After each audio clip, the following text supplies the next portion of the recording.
Hey guys, how are you? It's been nearly 5 years since Halo 5 released, and aspects of the story still bother me. Without beating the dead horse of misleading marketing, I think we should look at something more character-centric. In my opinion, Jul Mdama is one of the most underappreciated characters in all of Halo's lore, and his death in Halo 5 was very rushed and uninspired. Reminds me of a certain other favorite character of mine. Without further ado, let's take a look at Jul Mdama.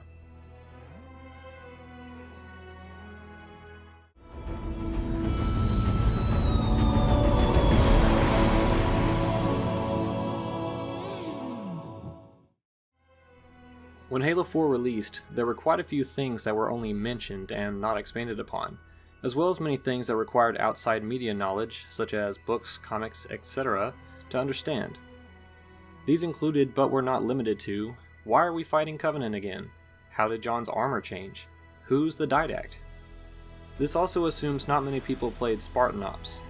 I personally enjoyed it, but many must not have because they only did one season. Granted, the weekly releases were probably a little straining. Within native Halo 4, the content was fun to digest. Admittedly, it's a bit of a chore to run through on MCC though. Lots of eggheads and toys.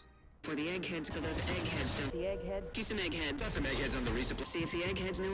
Freaking eggheads. In this video, we'll go over the events of 4 and 5, but let's begin with a little history on Jul Mdama. Jul Mdama was a Covenant shipmaster during the Human-Covenant War. After it ended, he returned home like many Sangheili. On Sanghelios, he lived in Beacon Keep, Mdama. His wife lived with him there and spoke with him countless times about what the future of their species might look like. The war was apparently over, and he had been duped along with the rest of the Covenant by the Prophet's lies about the Great Journey. Amidst his understandable confusion, Jul found a shared disdain of Leviathan for siding with the humans, also held by a Sangheili named Avu Med Telkim.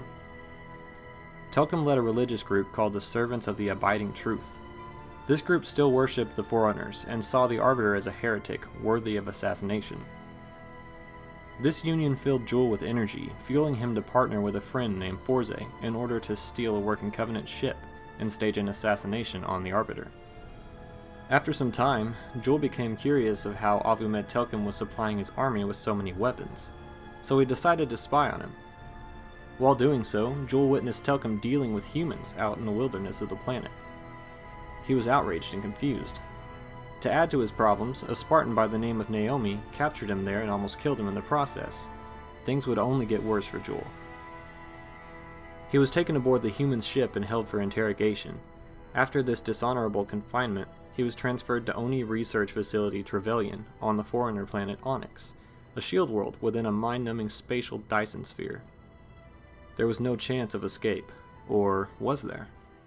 After further interrogation from the Oni crew, he was introduced to Prone to Drift, an engineer that resided at the station. He was also given a gift, an explosive harness he was forced to wear. I'm sure the irony wasn't lost on the engineer. So long as he wore this harness, he was permitted to travel the shield world, for short periods and within a designated area. He was also fed a specific diet by the researchers there. As should be expected with Oni, there was something dastardly afoot. The food Jul ate made him very ill, causing him to vomit frequently. It turns out they had been growing and modifying a staple Sangheili crop called Irakan. It was sort of like wheat and full of grain. They modified this food to be used as a biological weapon, for use against elites living on their homeworld of Sanghelios. While on one of his traveling sessions about the shield world, Jul plied his engineer guide with questions. Through this, he was notified of a teleporter array in the area, which led to other Forerunner structures. Through some dangerous exploitation, Jul fooled the engineer into removing his harness and jumped through one of the portals. Luckily for him, he appeared on another Sangheili colony world called Hesderos. He came into contact with some young elites that lived nearby. Having lost contact with the Covenant a year prior, they had to be edified about the Great Schism between the Brutes and the elites, as well as the Prophet's betrayal. After rallying some of the young elites to help him secure his keep on Sanghelios, he learned that both his wife Raya and his friend Forze were killed. After the two of them participated in a failed assault on Vadim Keep, they attempted to escape in a phantom, but were shot down into the sea. Jul momentarily cursed Raya for fighting, then quickly let it subside into the true sadness he was now feeling. The Arbiter's forces had now taken his wife and best friend, along with committing all of their previous heretical acts. He did not know, however, that the same humans supplying Avumed Telkim had tried to save the two elites. Those humans, called Kilo 5, were playing both sides of the field, but that's a video for another day. While knowledge of Forerunner relics existing on Sangheili worlds was fresh on his brain, Jul soon learned of a teleporter leading to a new shield world called Requiem. A symbol also matched an ancient script easily recognized by the ex-Covenant elites with him, the symbol for the Didact. Still religious within the Covenant mindset, they renewed their faith, believing Jul Mdama was sent by the Forerunners to bring the Didact back to them. These elites promised to gather whatever ships and supplies they could in order to help Jul reach the Didact. Thus, Jul Mdama's covenant began. After some time, Jul managed to create a sizable army and locate Requiem. Then, a human ship, or rather the remains of a human ship, appeared near the shield world. Jul ordered his fleet to send troops on board to scour for possible human survivors. The Master Chief was awakened by Cortana in order to respond to the threat. After quite a bit of fighting, the shield world opened up to drag in the human ship. It had scanned the forward unto dawn and noticed a reclaimer on board, Mr. John 117. Using this opportunity to enter himself, Jul ordered his fleet to relent to the gravity well, pulling them inside. Eventually, the Master Chief was tricked into releasing the Didact, much to the joy of Jul and his new covenant. Jul's fleet continued to follow the Didact out of Requiem, joining him in a very, very long-awaited journey to eradicate humanity. After the Didact's ship, the Mantle's Approach, retrieved the composer from Ivanov's station near Installation 3 of the Halo Array, Jul was able to witness its capacity for utter destruction. All the humans on board, save for John, were composed into digital matter for use within Promethean husks. The Didact's taken the composer. Get these people to the evac centers. Taken how? Tap the flight deck. Find us something that can carry a payload. Wait. Something's happening.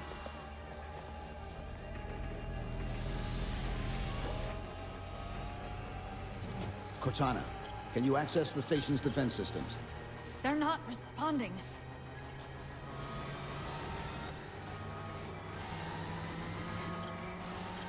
Cortana! Chief, it's...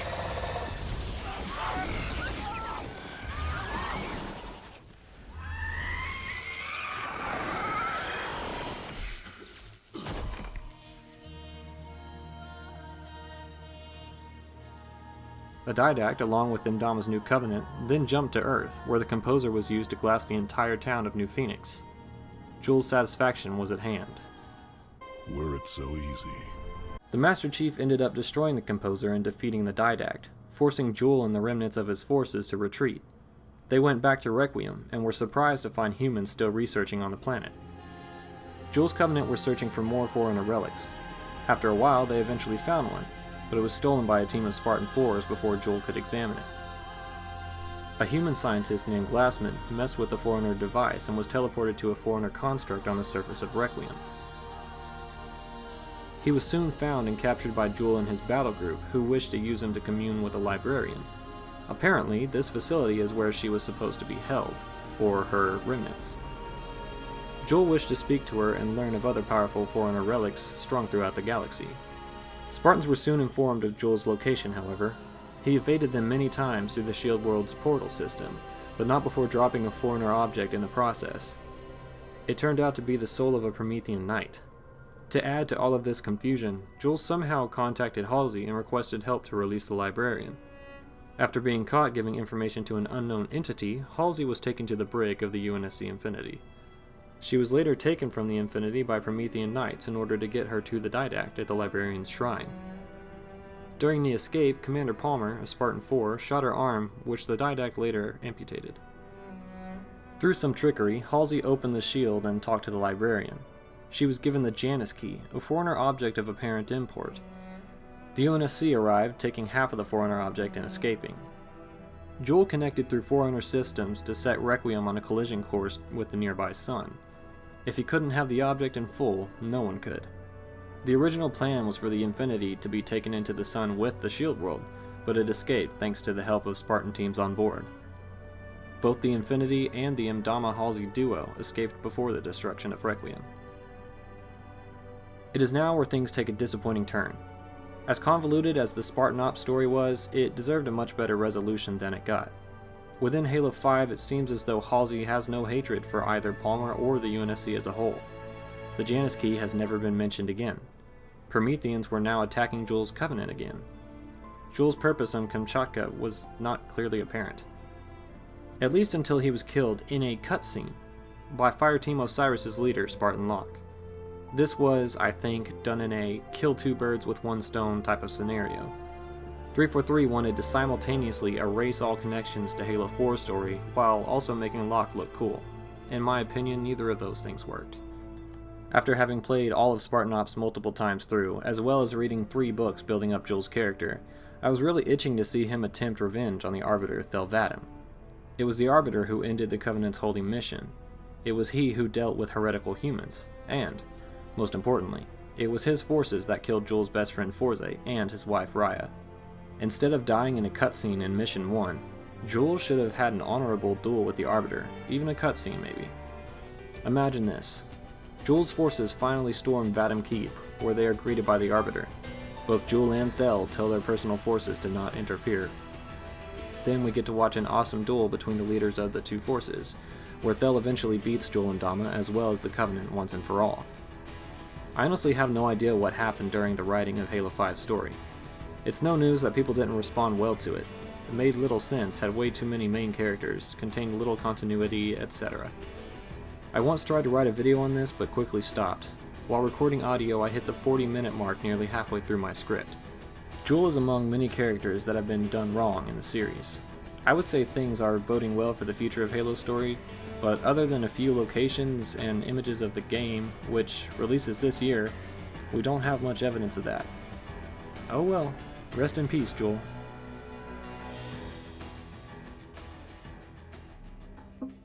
Hey guys, thanks for watching. If you enjoyed the video, why not like and subscribe for more? It helps a ton. I'm currently brainstorming ideas for more videos, but would definitely appreciate topics you'd like to see next. Leave it in the comments. That's all for today, guys. I'll catch you later.